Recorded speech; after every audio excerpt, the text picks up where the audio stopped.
Poland, year 9040. On one side of the wall, children chased each other through a garden bursting with flowers. On the other, the largest German concentration and extermination camp, Auschwitz. At 88 Legionau Street stood a villa with trimmed hedges, fruit trees, and a small pool. The house belonged to Rudolf Höss, the commandant of the Auschwitz. Inside the house, his wife Hedwig arranged furniture, planned meals, and raised their children in what she believed was a perfect home. She once described it as a dream come true. The location was not accidental. It was chosen, designed, and maintained with care. The garden pressed right up against the camp's boundary wall. From certain angles, barbed wire cut across the sky like a jagged horizon. Yet within the property, order and beauty were cultivated with precision. Beds of roses bloomed beside vegetable patches. Laundry swayed in the breeze. Children's laughter carried across the yard. Every morning began with routine. Rudolf, dressed in uniform, and walked a short distance to his office.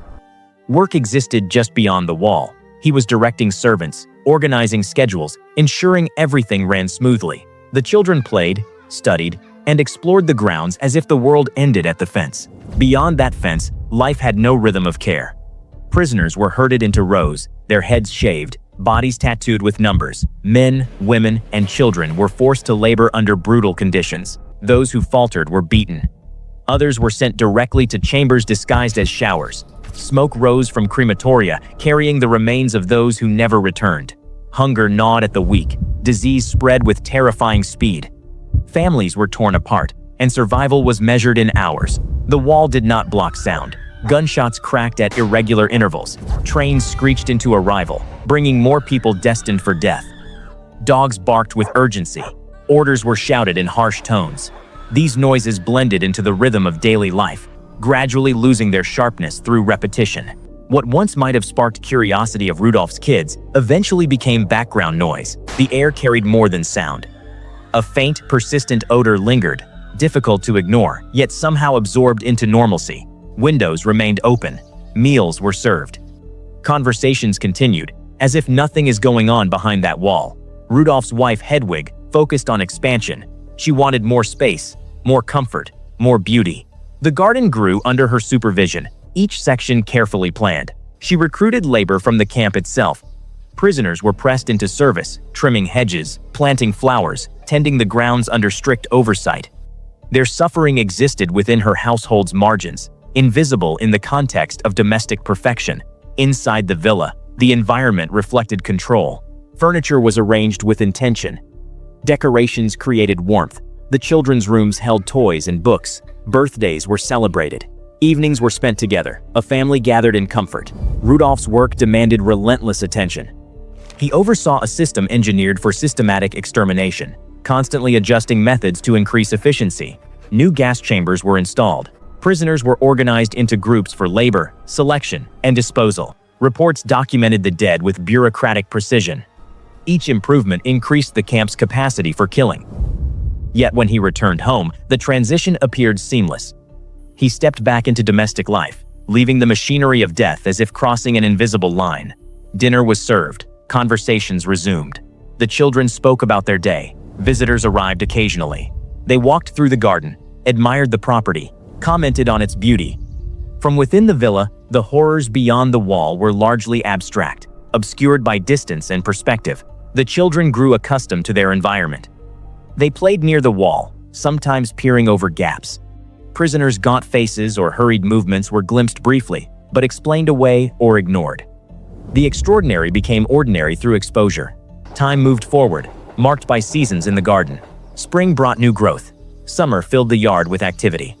Autumn scattered leaves across the ground. Winter covered everything in silence. Through it all, the camp operated with relentless momentum. The numbers of dead rose in registers. Crematoria burned without pause. Every change inside the villa left no mark on what continued outside. The contrast between the two spaces was absolute, yet they coexisted in direct contact. Eventually, change came not suddenly, but through orders that couldn't be ignored. In 1943, Rudolf was promoted and reassigned to a higher position in Berlin, overseeing multiple camps instead of just Auschwitz. That meant he had to give up his role as commandant. and leave the villa at 88 Legionau Street. For him, it was recognition, but for his wife, it was a loss. She resisted the move, Das ist nicht mein Zuhause, Rudolf. arguing that the house and garden were irreplaceable.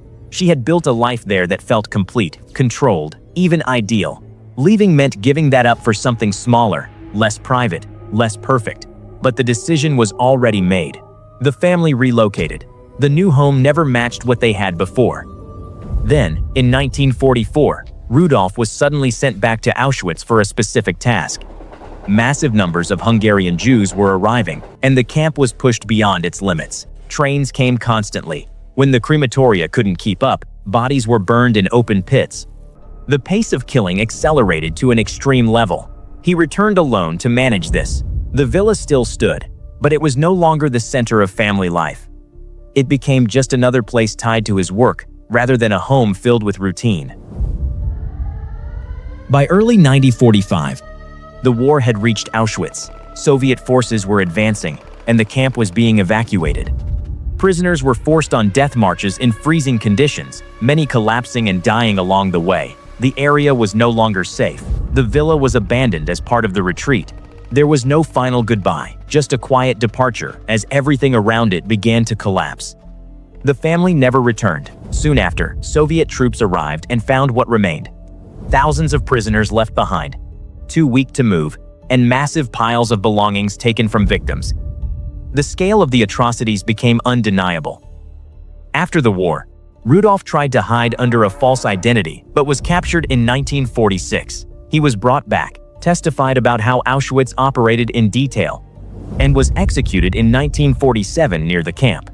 The family didn't leave because the kids eventually understood what was happening beyond the wall. They left because the system that placed them there began to break down. Orders changed. Control slipped.